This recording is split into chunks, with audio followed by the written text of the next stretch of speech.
Today we will start exercise 2E. In this exercise we will learn about how to find SCF of 2 number, 3 number, 4 number and 5 number. Let's start. Question number 1. अगर हमें दो number दिए गए हैं 42 और 43, इनका हमें LCM find करना है. एलसीएम मींस होता है लोएस्ट कॉमन फैक्टर.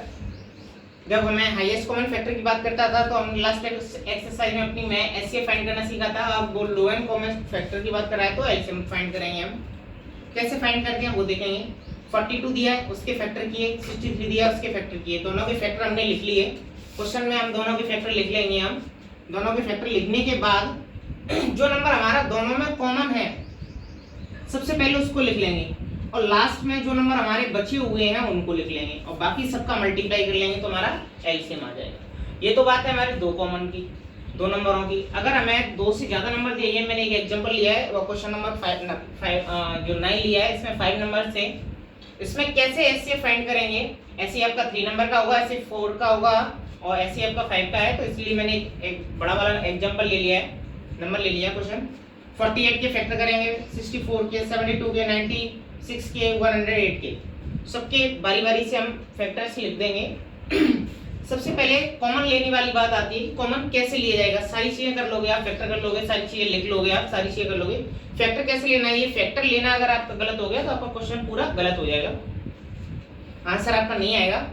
सबसे पहले हम देखेंगे हमारे 5 नंबर्स में से कौन कौन से नंबर हमारे कॉमन है तो उनको देखेंगे. इसमें देखा हमने पांचों में 5 के 5 नंबर थे, उनमें हमारा 2 आया है, एक 2 आया है, दो 2 आए हैं. तो ये हमने लिख लिए पहले, ये दो 5 के. अब देखेंगे हमारे 5 में तो नहीं है. अब देखेंगे हम 4 में. 4 नंबर में हमारे कौन कौन से नंबर कॉमन है तो 2 2 2 एक कॉमन आ गया, 2 2. अब ये 4 का भी एक हो गया, ये भी लिख लिया. अब देखेंगे हम 3 में कौन नंबर कॉमन है. 3 में देखा हमारे ये 2 2 के 3 है हमारे, तो ये आ गया एक. अब देखा हमने कि अब 2 कितने बच्चे हुए हमारे, एक 2 ये रहा, तो ये 2 2 के 2 हो गए हमारे. और फिर लास्ट में जितना बचेगा उसका 2 लिख लिया हमने. हमने देखा कि 2 2 के जो पेयर थे वो हमने पहले 4 के बन रहे थे, 4 5 5 के बन रहे थे, फिर 4 के, फिर 3 के, फिर 2 के, फिर 1 के. सिस्टमैटिक तरीके से लिख लेंगे डिसेंडिंग ऑर्डर में.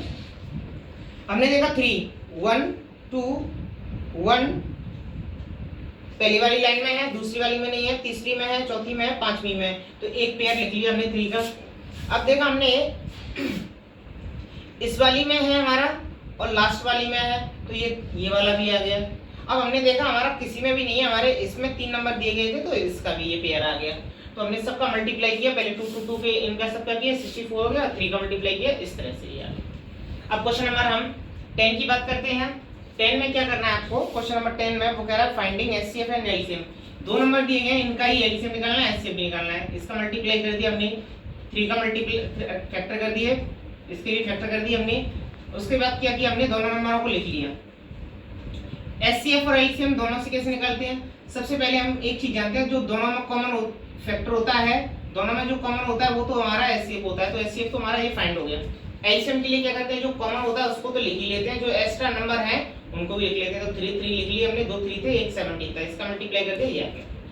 क्वेश्चन नंबर 16 में आपको वो कह रहा है finding each of the pair और एलसीएम और दोनों नंबरों का जो प्रोडक्ट है और एलसीएम एचसीएफ जो है दोनों इक्वल आना चाहिए. तो पहले जो गिवन नंबर दिए गए होंगे उनके फैक्टर कर लेंगे.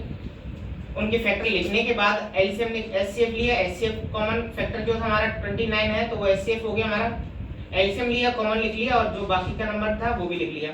अब वो कह रहा है कि प्रोडक्ट और एलसीएम और एचसीएफ दोनों इक्वल होनी चाहिए. तो प्रोडक्ट किसका है, इन दोनों नंबरों का प्रोडक्ट. और एचसीएफ कितना था 29 और एलसीएम कितना था 435. तो दोनों को मल्टीप्लाई करेंगे इक्वल में आ जाएगा. तो इस तरह से आपके क्वेश्चन नंबर 1 से लेके क्वेश्चन नंबर 16 तक कंप्लीट हो जाएंगे आपके.